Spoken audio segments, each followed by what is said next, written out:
Hello students, कैसे हैं आप सभी। उम्मीद करता हूँ सभी स्वस्थ होंगे, मस्त होंगे और आपकी पढ़ाई भी बहुत अच्छी चल रही होगी। प्यारे स्टूडेंट्स, संपूर्ण क्रांति, जेपी नारायण, लोक नायक, जयप्रकाश नारायण, बहुत सारे नामों से हम लोग जानते हैं। और ये संपूर्ण क्रांति एक क्या था, भाषण था हमारा। इनका क्या था, जो जन मुक्ति के नाम से एक स्वतंत्र पुस्तिका के रूप में भी रचा गया था। इनका नारा भी संपूर्ण क्रांति के नाम से ही है। जैसा कि मैंने आप लोगों के कमेंट्स देखे ना, तो आप लोगों को बहुत सारे डाउट्स थे इसमें, तो मैंने सोचा क्यों न बच्चों को इन डाउट्स को ही क्लियर कर दिया जाए, है ना। तो आज फिर से मैं आपके सामने वही चैप्टर वापस से मैं आपके सामने लेकर आया हूँ। वो इसलिए, जो भी आप लोगों के डाउट्स थे वो दूर करने के लिए। देखो बेटा, सीधी सी बात एक है कि आपको कोई भी डाउट होता है ना, तब पूछा करो यार प्लीज। इसीलिए वरना देखो, मैं एक बात अच्छे से आपको बता दे देना चाहता हूँ। एक बार सुनना ध्यान से, ये हम लोगों ने पढ़ लिया था, जीवन परिचय, साहित्यिक उपलब्धियां। मैंने जैसे कमेंट्स में देखा आप लोगों के, तो कहा कि सर फर्स्ट लेक्चर था ना जीवन परिचय साहित्यिक उपलब्धियां, जहां से एमसीक्यूज क्वेश्चंस बनते हैं, वहां से कोई डाउट नहीं है मुझे।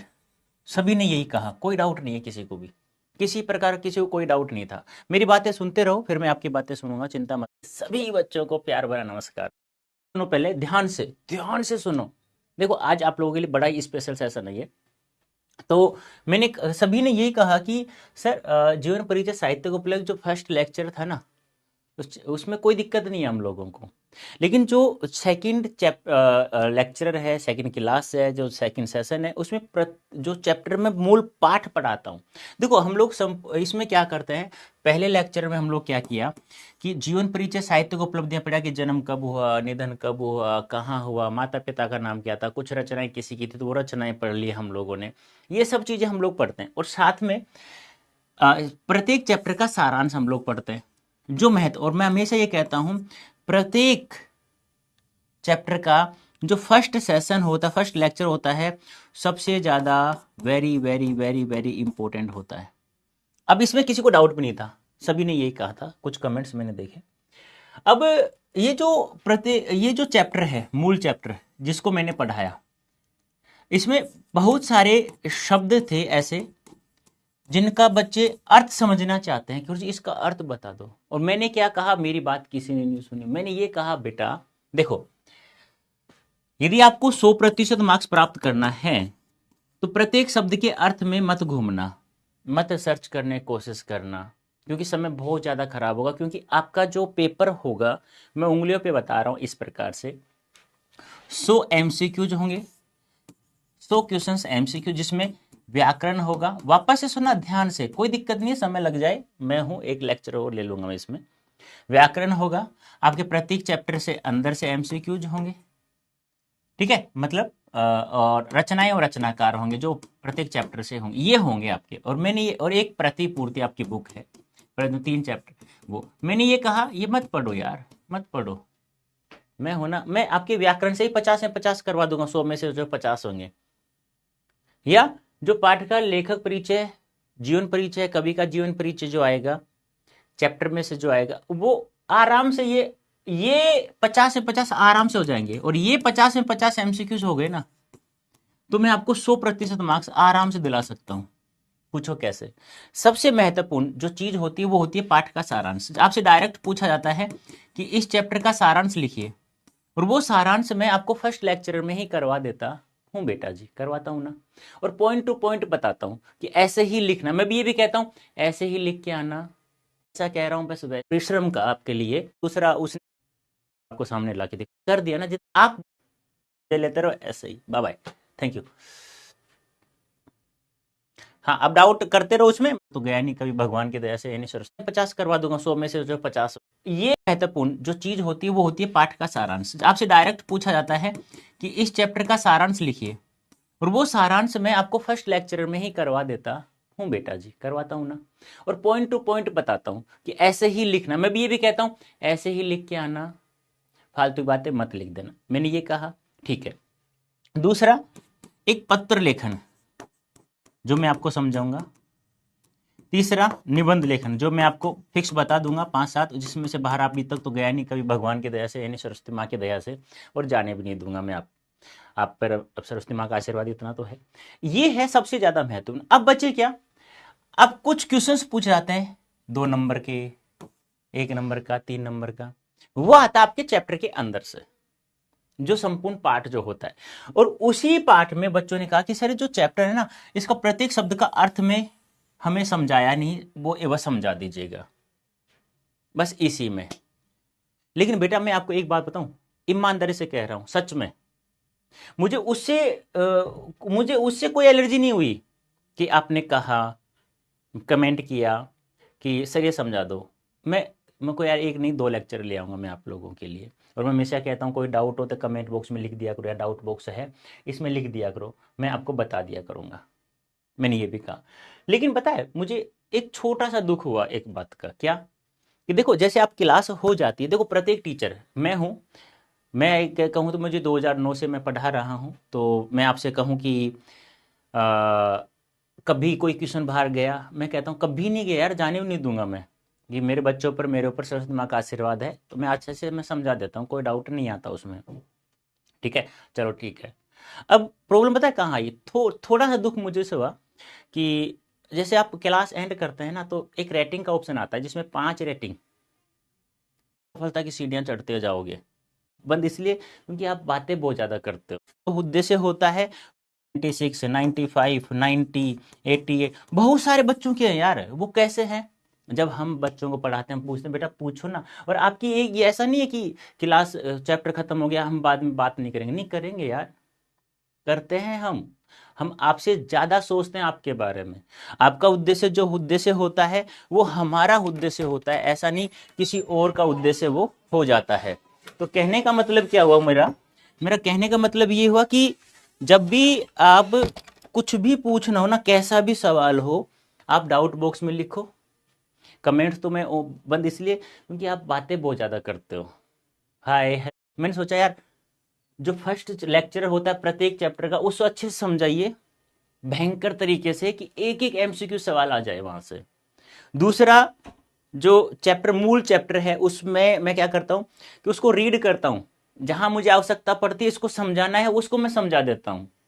और मुझे लगता है यार इसमें ऐसा कुछ समझाने का नहीं इस पैराग्राफ में, और ये कोई काम का भी नहीं है, उसको मैं छोड़ देता हूं।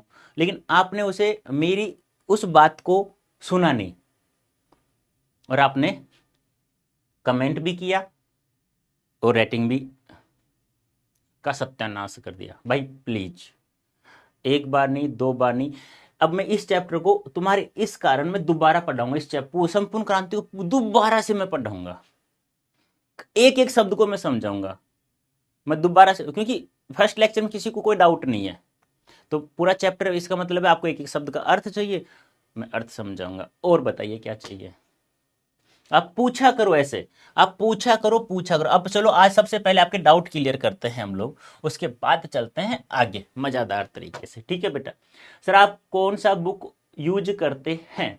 देखो बेटा,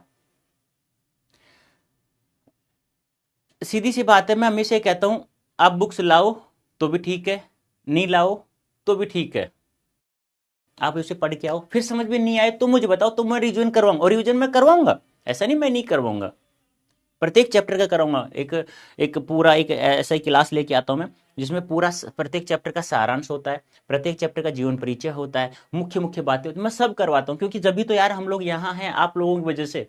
जब बच्चे अच्छे मार्क्स लाते हैं तो हमें और अच्छा मजा आता है, और अच्छा हम लोग लेक्चर बढ़ा भी दे देते हैं और उसमें करा भी देते हैं इसी बैच में। ऐसे नहीं अलग से पैसा लेते, नहीं अलग से नहीं लेते हम लोग, पीडब्ल्यू कॉमर्स वाला नहीं लेता अलग से किसी बच्चे से। पीडब्ल्यू एक ही चीज कहता है कॉमर्स वाला हमें, क्या कि मेरे बच्चे को इतना पढ़ा मास्टर मैडम कि मेरा बच्चा कहीं दूर और ना जाए, कोई सवाल बाहर ऐसे आप दौड़ते हैं, फिर आता है ना, फिर ऐसे लगता है ये बच्चा वास्तव में पढ़ने लायक है ही नहीं। है कि अर्थ, सर स्टोरी बहुत लॉन्ग है इसलिए रिवाइज करने में, स्टार्ट करें बेटा, झूम। फिर आप लोग समरी करेंगे इस चैप्टर की। अब देखो सबसे पहले तो हम लोग ये जो चैप्टर है ना, इसकी एक समरी होती है ना, वो मैं करवाता हूं। पहले हम लोग समरी करेंगे इस चैप्टर की कि क्या लिखा हुआ है, फिर हम लोग उसमें जो एग्जाम में पूछता है ना सारांश, फिर हम लोग वो पढ़ेंगे। ठीक है, फिर आप लोग कहते हो ना शब्दों के अर्थ बताओ, वो शब्दार्थ पढ़ेंगे, फिर हम लोग मूल चैप्टर पढ़ेंगे, मूल पाठ। और शायद सभी को हम लोग ऐसे ही पढ़ेंगे आज के बाद, क्योंकि आपको मूल चैप्टर है ना, प्रत्येक शब्द का अर्थ मैं बताऊंगा 100%, चाहे मुझे एक क्लास नहीं, दो नहीं, तीन तीन लेनी पड़ जाए। ओके चलो, जयप्रकाश नारायण जेपी शॉर्टकट में कहते हैं, जयप्रकाश नारायण जी को शॉर्ट में कह सकते हैं, लोकनायक कह सकते हैं। का भाषण संपूर्ण क्रांति भारत के इतिहास का एक बहुत महत्वपूर्ण अध्याय है, जहां एक निस्वार्थ नेता देश की समस्याओं को बदलने के लिए युवाओं को पुकारा है। देखो संपूर्ण क्रांति पूरी की पूरी है ना, पूरा का पूरा भाषण युवाओं के लिए, नौजवान लोगों के लिए, आप जैसे, क्योंकि उनको पता है कि ये नौजवान ही आगे आएंगे ना, जब भी ये देश एक अच्छा रहेगा, भ्रष्टाचार दूर होगा। आपको पता ही है आजाद हुए, उन्होंने कहा आजाद हुए हमें 27-28 साल हो गए, क्या किया इन नेताओं ने, पहले हम अंग्रेजों के गुलाम थे, आज हम इन नेताओं के गुलाम। सब जगह भ्रष्टाचार भ्रष्टाचार है, सब जगह भ्रष्टाचार फैला हुआ है, स्पष्ट कहा है उन्होंने। उन्होंने गांधी जी की भी, जवाहरलाल नेहरू जी की भी, उन्होंने कहा कि मेरी किसी से लड़ाई नहीं है, मेरी सिर्फ लड़ाई उनके विचारों से है, जो विचार मुझे पसंद नहीं आए, जो विचार एक गरीब किसान के लिए नहीं है, जो एक सामान्य परिवार के लिए नहीं, एक मध्य वर्गीय परिवार के लिए नहीं है, मुझे उनके विचारों से लड़ाई है। इसलिए मैं चाहता हूं कि राजनीति में युवा वर्ग आए, प्रत्येक जगह युवा वर्ग रहे, इसलिए बिना किसी निस्वार्थ, उसमें उनका कोई स्वार्थ नहीं था। जब संपूर्ण क्रांति का नारा उन्होंने दिया, उन्होंने कहा संपूर्ण क्रांति का पदभार संभालिए, उन्होंने मना किया, उन्होंने कहा नहीं आप संभालिए। फिर उन्होंने एक बात और कही इस चैप्टर में कि देखो मैं जन संघर्ष समिति, छात्र संघर्ष समिति सबकी सुनूंगा मैं, लेकिन मैं जो कहूंगा आपको वो माननी पड़ेगी, तभी मैं इस आंदोलन की कार्यभार में संभालूंगा, ये उन्होंने इसमें कहा है। अब देखो एक सच्चा और जिद्दी नेता, जिद्दी भी था और सत्यता पर भी था, सच्चा नेता भी था। देखो क्या कहा, जयप्रकाश जी ने बचपन से ही बहुत संघर्ष किया। आपको पता है अमेरिका गए, रेस्तरां में काम किया, जूता पॉलिश किया, बहुत सारे कार्य किया 1922 में। उन्होंने बताया कि जब वे अमेरिका में पढ़ रहे थे तो उनके पास पैसे नहीं थे, उन्होंने होटल में बर्तन धोए, जूते साफ किए, यहां तक कि कमोड तक साफ किया। अब कमोड क्या होता है, बच्चे पूछते सर कमोड क्या है, कमोड उसे कहते हैं जिसमें हम लोग बैठ करके पोटी करते हैं, लैट्रिन जिसे कहते हैं, उसे कमोड कहते हैं। जिसे आप ब्रश से साफ करते हो 7वें दिन, दूसरे दिन, चौथे दिन, उसे कमोड। एक बच्चे ने उसमें ये लिखा है 4 स्टार देकर के बोला सर कमोड का अर्थ नहीं बताया, और मैंने बताया था, आप वो सेकंड लेक्चर उठा के देखो, मैंने उसमें बताया था भाई रेटिंग।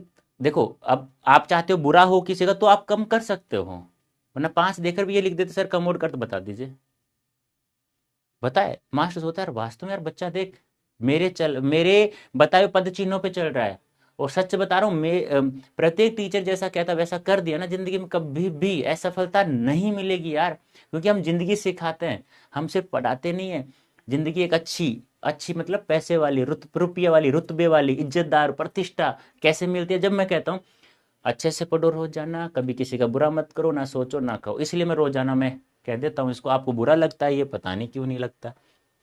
कमोड तक साफ किया, जूते भी साफ किया, बर्तन भी धोए रगड़े, ताकि वे अच्छी पढ़ाई पूरी कर सके, क्योंकि अमेरिका से कैसी पढ़ाई करके आए थे, मार्क्सवाद और समाजवाद की पढ़ाई उन्होंने वहीं से ही की थी। मार्क्सवाद कार्ल मार्क्स का भौतिकवाद द्वंद्वात्मक एक सिद्धांत था, जिसमें मार्क्सवाद उसे कहते हैं शोषित वर्ग और शोषक वर्ग के बारे में है, यानी कि शोषक वर्ग जो गरीब मजदूर होता है, सॉरी शोषित वर्ग, और शोषक वर्ग जो चूंटता है उनके पैसों को, वो होता है मतलब सेठ साहूकार, मोटे अमीर आदमी।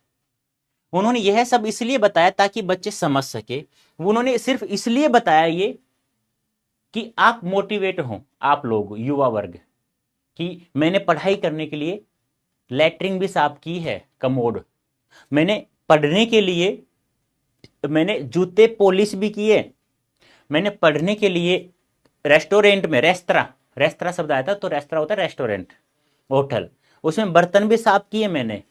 वो ये बिहार बोर्ड में ये चैप्टर आने का मतलब क्या है कि बच्चे ये समझ सकें कि पैसा कम है तो भी पढ़ाई हो सकती है, नहीं है तो भी पढ़ाई हो सकती है, कम खाना मिल रहा है तो भी पढ़ाई हो सकती है, मेहनत करके। अब जिसके पास माता पिता ऐसे हैं कि बेटा तू पढ़, मैं हूं, मैं कमा के लाके दूंगा, तो मैं तो उसको सलाम करता हूँ, मतलब मजाक नहीं कर रहा हूं, दिल से। मैं तो कैसे माता पिता सबको मिले। और जो नालायक उनकी कदर नहीं करता उन पैसों की, उसको तो मैं सच बताऊं, रोजाना सुबह भी पीटूं और शाम को भी पीटूं, ऐसे टक टक, है ना। आगे देखिए,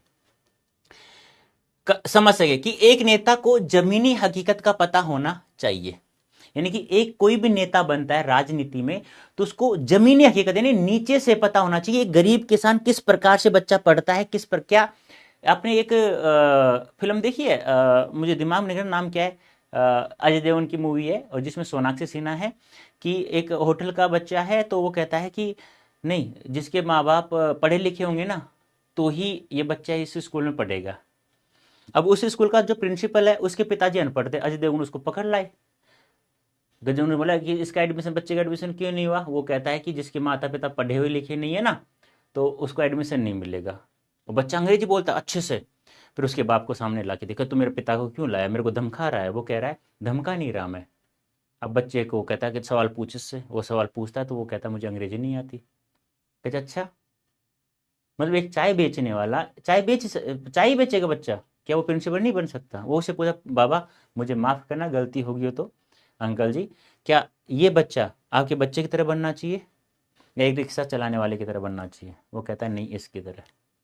तो फिर उसका एडमिशन हो जाता है।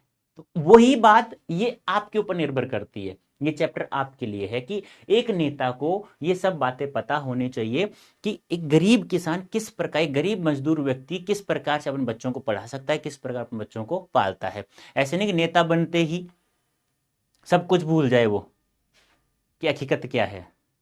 जैसे आप में से कोई बच्चा आईएएस बन गया मान लो, अब उसको पता होना चाहिए यार मैं आईएएस कैसे बना, मैं आईएएस कैसे बना, कैसी मुसीबतें मेरे सामने आई थी। तो ये सब मतलब जमीनी हकीकत उसे पता होना चाहिए। जब छात्रों ने उनसे आंदोलन का नेतृत्व करने को कहा, तो उन्होंने एक बड़ी शर्त रखी कि केवल नाम के नेता नहीं बनेंगे। जब उन्होंने कहा कि आप नेतृत्व करो इस आंदोलन का, तो वो कहता है कि मैं नाम का नेता नहीं बनूंगा, आपको मेरी बात माननी पड़ेगी। वे सबकी बात सुनेंगे लेकिन आखिरी फैसला उनका होगा और सबको उसे मानना पड़ेगा, तभी क्रांति सफल होगी। वो कह रहा है मैं सबकी सुनूंगा लेकिन आखिरी फैसला सिर्फ मेरा होगा और वो आपको मानना पड़ेगा, तभी मैं इस आंदोलन का नेतृत्व करूंगा। अब देखो इतना अच्छा नेता हो सकता है इस जमाने में, मुझे तो लगता नहीं है भाई, लेकिन आपको, ये आपके लिए बना है, लेकिन आपको ऐसा बनना है आने वाली जनरेशन के लिए, आने वाले एक अच्छे कल के लिए, आने वाले एक अच्छे देश। भारत देश यार, गर्व है हमें अपने माता पिता पर, अपने देश पर। अब इसमें मैंने क्या लिखा कि संपूर्ण क्रांति का मतलब क्या है वो सुनो। जेपी यानी जयप्रकाश नारायण लोकनायक के लिए क्रांति का मतलब सिर्फ सरकार बदलना या चुनाव जीतना नहीं था। संपूर्ण क्रांति मतलब नहीं सरकार बदल जाए, चुनाव जीत जाए, यही मतलब नहीं था। वे इसे संपूर्ण क्रांति कहते थे क्योंकि वे समाज के हर हिस्से को बदलना चाहते थे। संपूर्ण क्रांति, पूरे देश में क्रांति, कोने कोने में देश बदलना चाहिए, कोने कोने का बच्चा पढ़ना चाहिए, कोने कोने में भ्रष्टाचार नहीं होना चाहिए मेरे दोस्तों। और आपको ऐसा ही बनना है, ईमानदारी से आपको ऐसा ही बनना है बेटा। इसलिए तो मैं कहता हूं रोजाना पढ़ो, कभी किसी का बुरा मत करो, ना सोचो ना कहो। इस बात को आपने गलत ले लिया तरीके से, मुझे ये लगता है, लेकिन ये जिंदगी बना देती है। अब देखो वो क्या क्या चाहते हैं कि शिक्षा में क्या हो, सुधार हो। वे चाहते थे कि शिक्षा ऐसी हो जो बच्चों को केवल गुलाम या बेरोजगार न बनाए बल्कि उन्हें असल जीवन के लिए तैयार करे। मैं यही तो करता हूं। मैं क्या करता हूं, मैं सिर्फ पढ़ाता हूं। रटवा तो मैं सच बताऊं, मैं एक एक लाइन एक एक शब्द रटवा दूं तुम्हें 99%। और कंपटीशन में वो पास नहीं हो सका, क्या फायदा फिर उसका। लेकिन उसको जिंदगी का असली सबक सीखना है। ऐसा नहीं कि केवल गुलाम बन जाए पढ़ाई का, बेरोजगार बन जाए, कि बस यही है कुछ है जो नहीं यार। बाहर जाके निकलो, देखो कैसी जिंदगी है, कैसे माता पिता कमाते हैं सबके, कैसे मजदूर वर्क करते हैं, कैसे ऐसे नहीं कि वो कचरा बीन रहा है एक लड़का सिर्फ पढ़ाई करने के लिए। अब तुम्हें थोड़ी पता है वो बात, तुम्हें नहीं पता। अपने डोसा खाया, थोड़ा डोसा छोड़ दिया, ठीक है। अब यदि वही डोसा उस कचरे बीनने वाले को मिल जाए तो उसको पता नहीं क्या मिल गया, पता नहीं क्या मिल गया। आप उसे बुलाकर दे सकते हैं, आपके कपड़े खराब हो गए उसको दे सकते हैं। तो यही यही बता रहे हैं वो कि आप एक अच्छे इंसान बन गए तो आपको ये सब चीजें आपको करनी है समाज में, क्योंकि बहुत सारी गरीबी देश में फैली हुई है, क्योंकि 27-28 साल हो गए लेकिन अभी तक कुछ नहीं बदला, सब जगह भ्रष्टाचार है। जहां जाओ गरीब जाएगा काम नहीं होगा, अमीर जाएगा पैसा देगा तो काम तुरंत हो जाएगा। यही होने का है। शिक्षा में सुधार होगा, भ्रष्टाचार का खात्मा, भ्रष्टाचार समाप्त होगा। उन्होंने बताया कि उस समय बिना रिश्वत दिए कोई काम नहीं होता जिसे वे जड़ से मिटाना। आज भी ऐसा ही है। ईमानदारी बताओ, आप बिहार से हो सभी बच्चे, क्या बिहार में पेपर आउट नहीं हुआ? बहुत पेपर आउट हुए हैं। मास्टरों में तो सबसे ज्यादा आउट होते हैं, इतनी सीटें नहीं होती, इतने तो पहले बिक जाते हैं वो। ये भ्रष्टाचार कब होगा? जब आप में से कोई भी बच्चा, आप में से कोई बच्चा कि मान लो जूही वर्मा है, आदित्य है, अंकित है, फरहान है, एक अच्छा नेता बन गया, एक अच्छा शिक्षा मंत्री बन गया, एक अच्छा मुख्यमंत्री बन गया, एक अच्छा टीचर बन गया, एक अच्छा लेक्चरर बन गया। ये यदि चारों के चारों, पांचों के पांच जो बच्चे मैंने नाम लिए, ये इन्होंने यदि जमीनी हकीकत इनको पता है, इनको यदि पता है कि कैसे पढ़ाई होती है, कैसे खाना मिलता है, कैसे, तो सच बताऊं मैं आपको, ये पूरा देश अपने आप बदल जाएगा। मैं हमेशा कहता हूं खुद में परिवर्तन लाओ, खुद में परिवर्तन लाओ, सामने वाला अपने आप सुधर जाएगा। आप में परिवर्तन क्या करना है, वही रिपीट करूंगा, ना कभी किसी का बुरा करो, ना सोचो, ना कहो, रोजाना पढ़ो। रियलिटी है ये। पूरी पूरी जीवन इन तीन शब्दों में खात्मा हो। गरीबों का हक, बात तो से गरीबों को हक। देखो सरकार ने चलाई योजना, मान लो मोदी जी ने एक योजना चलाई और कह दिया कि ए नामक व्यक्ति तो इस योजना का ध्यान रखेगा। ए ने क्या किया, अपने चाचा, अपने मामा, अपना भतीजा, अपने रिश्तेदार, सारे रिश्तेदारों को तो वो बांट दिया, और ये योजना का 70% यहां बांट दिया, 30% पहुंचा गरीबों के पास, 30%। और इन्होंने कहा इनको कि ये योजना सर सक्सेस हो गई, हाँ सर 100% सक्सेस हो गई। गरीबों को क्या मिला, ठेंगा, कुछ नहीं मिला। उस नालायक ने सारा भ्रष्टाचार कर दिया। इसमें सरकारी गलती है नहीं, इंसान की गलती है। जो नेता भ्रष्टाचार जो फैला रहे हैं, जो गरीबों में बांटना चाहिए था वो अपने रिश्तेदारों को बांट दिया।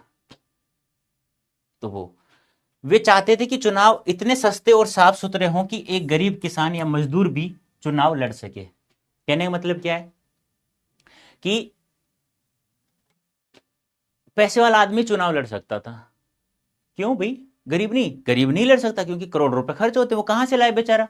गरीब किस लिए लड़ता, अमीर को क्यों दे देता है, यार मैं आज इसको वोट भी नहीं दिया तो कल मेरे साथ कुछ भी कर सकता है, बेचारा डरता है वो। तो कहता है गरीबों को उसका हक मिले योजनाओं के साथ साथ, ये सब चीजें उन्होंने चाहते थे। युवाओं की शक्ति और जिम्मेदारी, अब ये है पूरा का पूरा, इस पाठ का निचोड़ यही है। जेपी का मानना था कि देश का भविष्य युवाओं के हाथ में है। ये आगे आने वाला आप लोगों के ही है, जो चुन्नू मुन्नू चिंकी पिंकी जिसे मैं बोलता हूं ना, यही है। इनमें बहुत सारे नालायक भी निकलेंगे, बहुत सारे जिसे कहते हैं ना कि आदमखोर इंसान, वो भी बनेंगे, और इसमें बहुत सारे अच्छे अच्छे भी निकलेंगे देश के नागरिक जो अपने माता पिता का नाम रोशन करेंगे। उन्होंने कहा कि वे तो बूढ़े हो गए हैं, उन्होंने कहा हम लोग तो बूढ़े हो गए हैं, लेकिन जोश और शक्ति युवाओं के पास, बात तो सही है। वो कह रहे हैं कि हम जैसे लोग जिसकी उम्र 40-50 साल से ऊपर हो गई है, वो तो बूढ़े होने, कुछ तो हो गए हैं और कुछ होने वाले, अब हमारे पास कुछ भी नहीं है, ये पूरा दारोमदार बस आप जैसे बच्चों पर, आप जैसे युवाओं पर ही है, आप ही कुछ कर सकते हैं। उन्होंने युवाओं को सलाह दी कि वे संघर्ष समितियां बनाएं। उन्होंने युवाओं से कहा आप एक समितियां बनाएं जिसमें संघर्ष करने वाले बच्चे ही रहें, युवा ही रहें। कोई गलत कर रहा है तो एक साथ जाइए कि आप ये गलत करो, क्या तो सही कर दो, नहीं तो अब तुम कुछ बच्चों को देखते भी ऐसा। न केवल सरकार पर नजर रखे, ऐसा नहीं कि वो संघर्ष समितियां जो सरकार पर नजर रखे, नहीं, अगल बगल में भी कोई कुछ हो रहा है गलत, उस पर भी ध्यान रखे, बल्कि गांव में होने वाले छोटे बड़े अन्यायों, घूसखोरी के खिलाफ भी लड़े। मैं यही बताया ना, अगल बगल मतलब अपने आस पड़ोस में। उनके अनुसार जब युवा जागेंगे और गलत के खिलाफ खड़े होंगे तभी सच्चा लोकतंत्र आएगा। लोकतंत्र यानी, सुनो, लोक यानी संसार, संसार यानी आमजन, तंत्र यानी शासन। जब ऐसा होगा सब जगह घूसखोरी सब जगह मिट जाएगी, आप जैसे बच्चे एक सच्चा नेता बन के आएगा, एक सच्चा शिक्षा मंत्री बन के, एक सच्चा टीचर बन के आएगा, तो ये आमजन द्वारा शासन होगा, यानी कि सब एक साथ बैठ करके एक फैसला होगा, और वो फैसला जो इन बच्चों ने खड़ा, युवाओं ने खड़ा किया है, उसको बताएंगे ये फैसला हमने लिया है, आपको इसे लागू करवाना है, बस। तो ये सब कुछ समाप्त हो जाएगा। यही उन्होंने कहा, इस पाठ का निचोड़ यही है। अब देखो एक चीज और सुनो यहां से, एक सेकंड।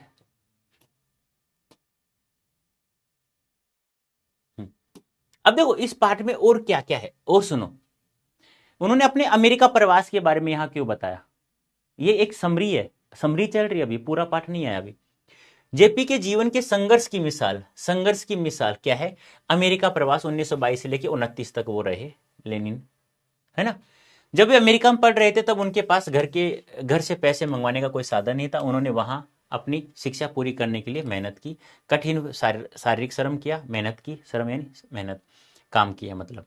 जेपी की पढ़ाई का खर्च निकालने के लिए बागानों में, आमों के बागानों या फलाने कोई भी बागान मतलब खेतों में, लोहे के कारखानों में मजदूरी की। वे उन कारखानों में भी काम करते जहां जानवरों को मारा जाता था, उस बदबू में भी उन्होंने काम किया, किसके लिए, पढ़ने के लिए। अब इससे अच्छा मोटिवेट चैप्टर कोई हो सकता है, नहीं हो सकता। यदि आपको वहां खड़ी कर दो, पूरा पेट खाली हो जाए। उन्होंने तो वहां काम किया, किस लिए, किस लिए, किस लिए, बस कि मैं इस देश में जितना सुधार कर सकूं उतना मैं कर सकूं, कि बच्चों को कुछ सिखा सकूं।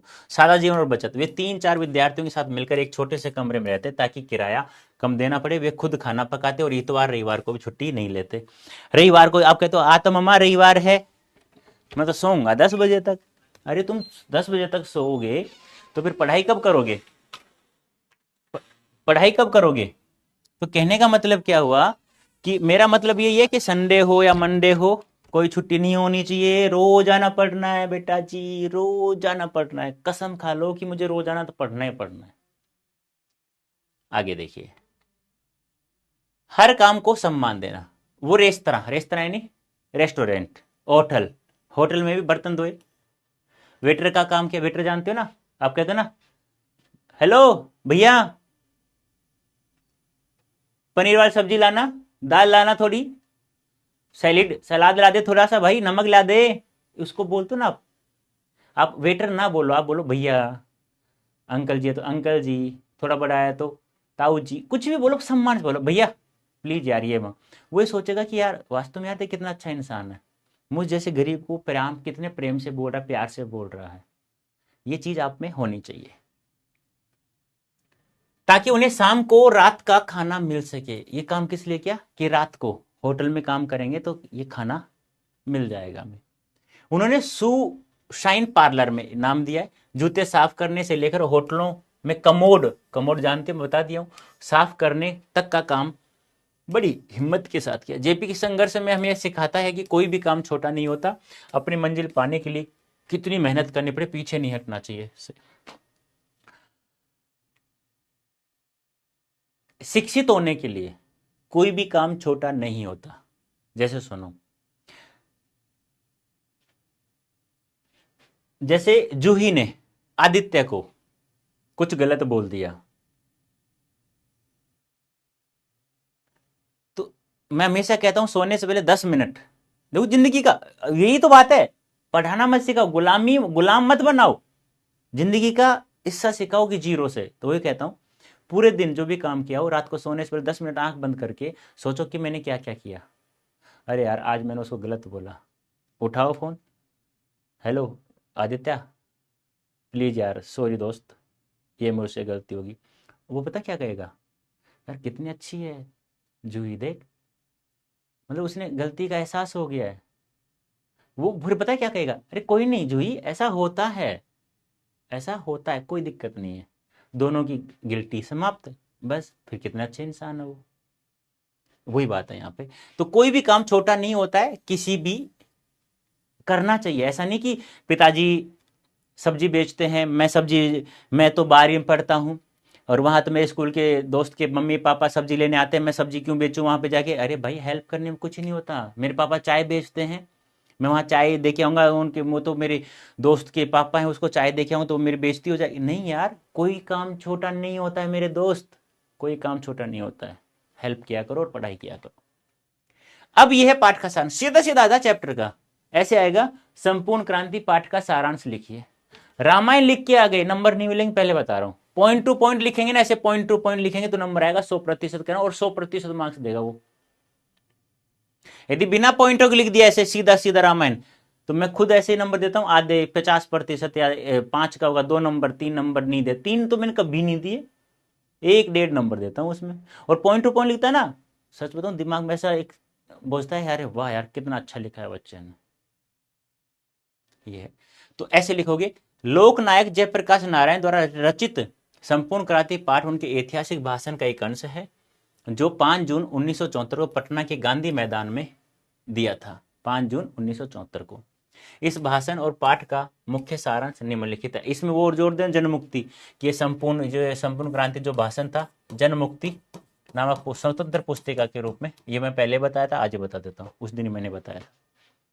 पॉइंट बनाओ, ऐतिहासिक पृष्ठभूमि और जनहानि, जनता को पुकारना। यह भाषण उस समय दिया गया जब देश में भ्रष्टाचार, बेरोजगारी, महंगाई चरम पर थी। यह भाषण उस समय दिया गया जब सब जगह भ्रष्टाचार था, सब जगह बहुत ज्यादा महंगाई थी, तब यह भाषण दिया गया था। जेपी ने युवाओं के आग्रह पर, यानी कि आप जैसे युवा, नौजवान, जवान के आग्रह पर ही, उनके कहने पर, आग्रह मतलब कहने पर, आंदोलन का नेतृत्व स्वीकार किया, लेकिन इस शर्त पर कि आंदोलन अहिंसक होगा और उनकी बात सभी को माने। अहिंसक होगा आंदोलन, ध्यान रखना, और सबको मेरी बात माननी पड़ेगी। गांधी मैदान में उमड़ी अपार भीड़, यह दर्शाती जनता बदलाव के लिए व्याकुल हो रही है। जनता चाहती है, गांधी मैदान में कहा गया है कि ऐसी भीड़ उस समय हुई थी, आज तक कभी नहीं हुई, ना कभी होने वाली है। ये ध्यान आपको रखना है।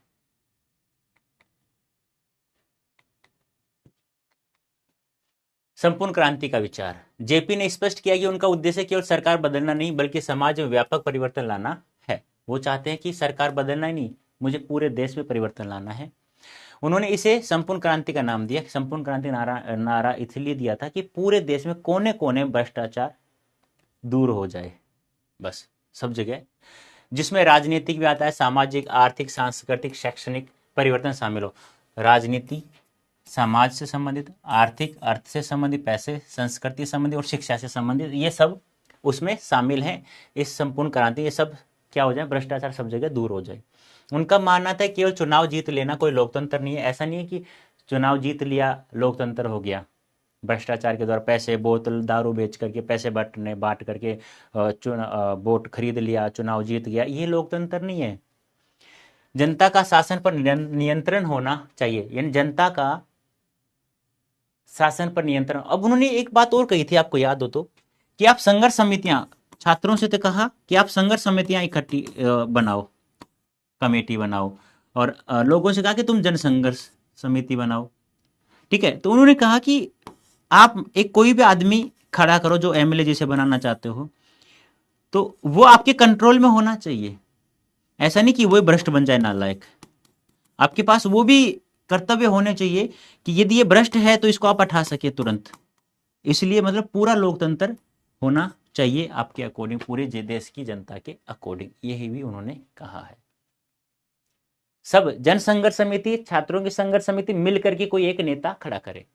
तत्कालीन व्यवस्था पर प्रहार। तत्कालीन यानी क्या होता है, उस समय, तत्त यानी उस, काल यानी समय, उस समय व्यवस्था, उस समय, तत्दन काल, उस समय व्यवस्था पर प्रहार, यानी कि उस समय जैसी व्यवस्था थी उस पर करारा चोट किया है, प्रहार किया है कि आप ये गलत कर रहे हैं। उन्होंने तत्कालीन कांग्रेस सरकार, उस समय कांग्रेस सरकार थी, किसकी सरकार थी, इंदिरा गांधी जी की नीतियों की कड़ी आलोचना की, कड़ी भयंकर आलोचना की इंदिरा गांधी सरकार की उन्होंने, कि तुम्हारी ये विचार सही नहीं है देश के लिए। उन्होंने बताया कि स्वतंत्रता के इतने वर्षों बाद भी आम आदमी की स्थिति बदतर होती जा रही है। स्वतंत्रता के इतने साल बीत गए, 27-28 साल हो गए, फिर भी लोगों की बदतर है, इतनी बेरोजगारी, इतनी गरीबी है, बहुत गंदा माहौल बना रखा है। तुमने ये क्या कर रखा है? ऐसे सरकारें चलती हैं क्या? ऐसे देश चलता है क्या? 27-28 साल हो गए नालायक को, तुम्हें शर्म नहीं आती? ये बेरोजगारी, ये गरीबी, ये शिक्षा, ये सब जगह भ्रष्टाचार फैला हुआ है। एक गरीब इंसान बेचारा कोई काम कराने जा रहा है, वो काम नहीं हो रहा है।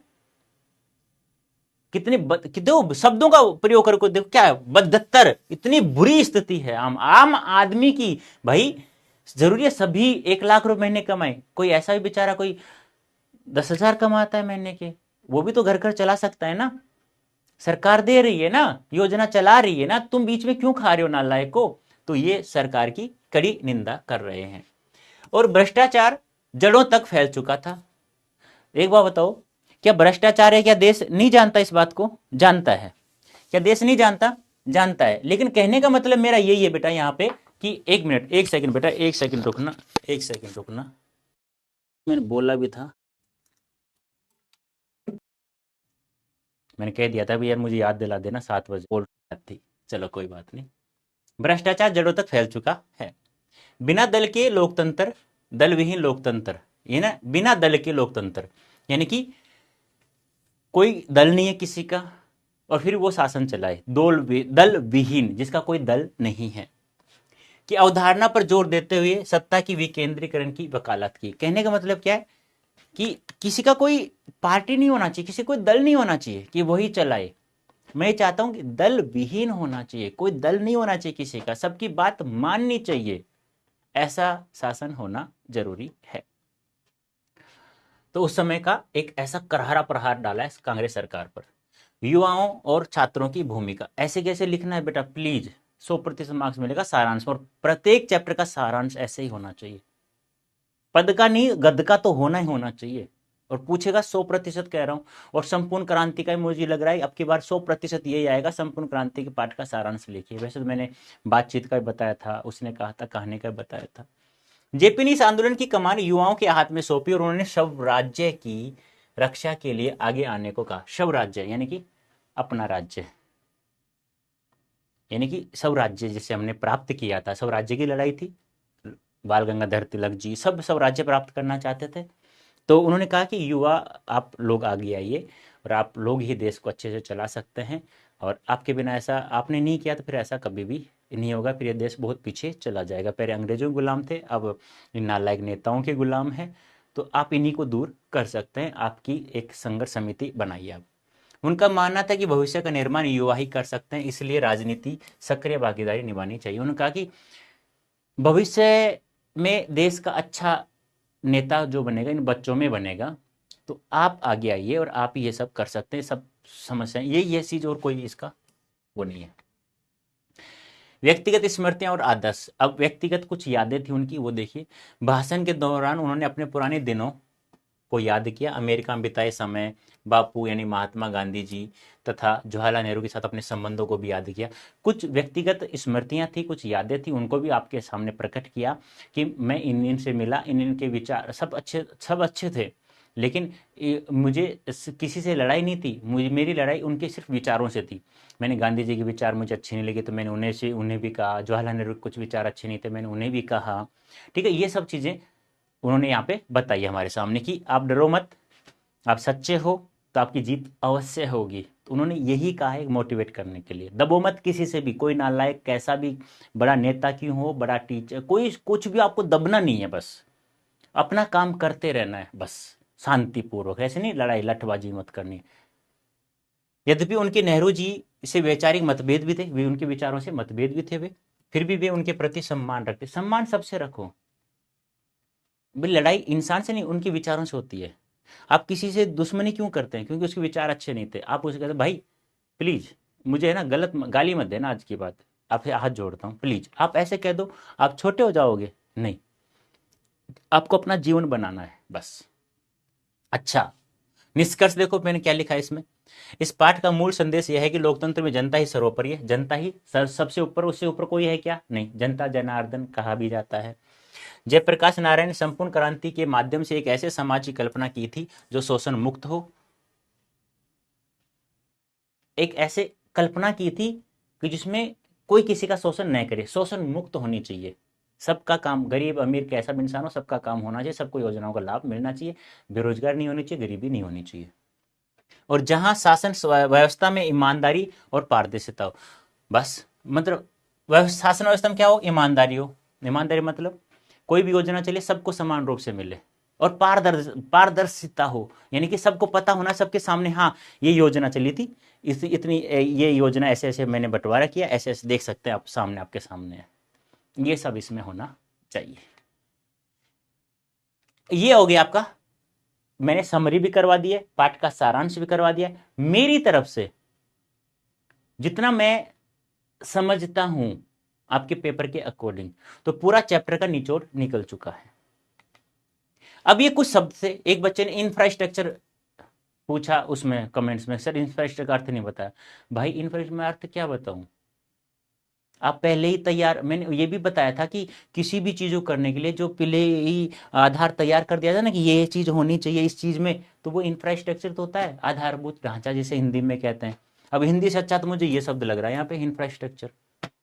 पहले तैयारी कर लो आप कि यार कल ये समामनी करेंगे और ऐसे ऐसे करेंगे हम, वो क्या हो गया, इंफ्रास्ट्रक्चर हो गया। आप क्या कोडिंग, आप मकान बना रहे हो, उसका पहले इंफ्रास्ट्रक्चर बना लेते हो, आधारभूत ढांचा बना के ऐसा ऐसा होना चाहिए, वो ही तो होता है।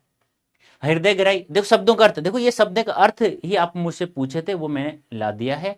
मैं ये नहीं पढ़ाता हूँ, लेकिन आज मैं आपके अकॉर्डिंग ही, आपके कहने से ही पढ़ा रहा हूँ, क्योंकि ये आपके ऊपर निर्भर करता है। और मैं तो ये कहता हूँ शब्दों, प्रत्येक शब्द के अर्थ मत गिरो, समय भी आपका ज़्यादा खराब होगा। और मैं तो हमेशा कहता हूँ लेवल के अकॉर्डिंग पढ़ो, जैसे पेपर आ रहे हैं उसके अकॉर्डिंग पढ़ो, प्रत्येक चीज़ की तैयारी करो, ऐसे ही तैयारी करो। ज्ञानी ज़्यादा बनोगे, ज्ञानी तो बन जाओगे, लेकिन फिर वहां तक जहां पहुंचना चाहते हो वहां नहीं पहुंचे, फिर खुद को ही दुख होता है। हृदय ग्राही, हृदय को आकर्षित या प्रभावित करने वाला होता है उसे हृदय, ये नहीं हृदय को आकर्षित प्रभावित करने वाला, जैसे वाह यार तुमने बहुत अच्छा काम किया दोस्त, वो हृदय ग्राही कहलाता है, आकर्षित करने। लेबोरेटरी यानी कि प्रयोगशाला, स्कॉलरशिप यानी छात्रवृत्ति, जैसे कि अच्छा बच्चा होता है ना तो कहते, सरकार कहती है तुम जाओ फ्री में पढ़ो, हम छात्रवृत्ति देते हैं आप।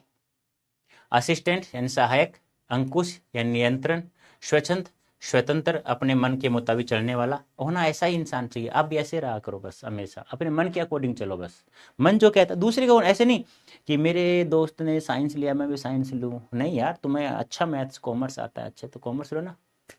ये है उच्च उच्च उच्च श्रृंखला, इसका संधि विच्छेद क्या होता है, उत्तदन श्रृंखल, मैं बताऊंगा आपको जब व्यंजन संधि पढ़ाऊंगा, ये होता है व्यंजन संधि होता है, यहाँ पे बताऊंगा नियम। तय दय को हम लोग चय में बदल देते हैं कैसे, नियम कायदा तोड़ने वाला असंयत जिसे कहते हैं। बुर्जुआ क्लास, पूंजीपति वर्ग और उसमें निष्ठा रखने वाला, बुर्जुआ क्लास किसे कहते हैं, पूंजीपति वर्ग को जो उसमें निष्ठा रखता है। ये शब्दों के अर्थ हैं। अब आपका पाठ मूल चैप्टर, अब बताइए मुझे पहले तो यहाँ तक किसी कोई डाउट है, डाउट दे यार, मैं क्या करूं, अभी से अच्छा मैं कैसे समझा सकता हूँ, मुझे बता। मन के अनुसार गया जिससे अभी देख रिकॉर्ड, अभी सीयूटी का एग्जाम, ओके सभी करो बेटा,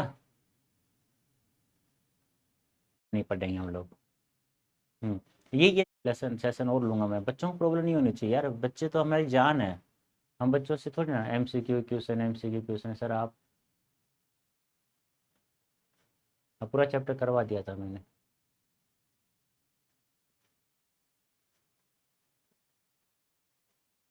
हाँ कल पोल दूंगा मैं, रिव्यू करेंगे, okay bye bye, thank you so much.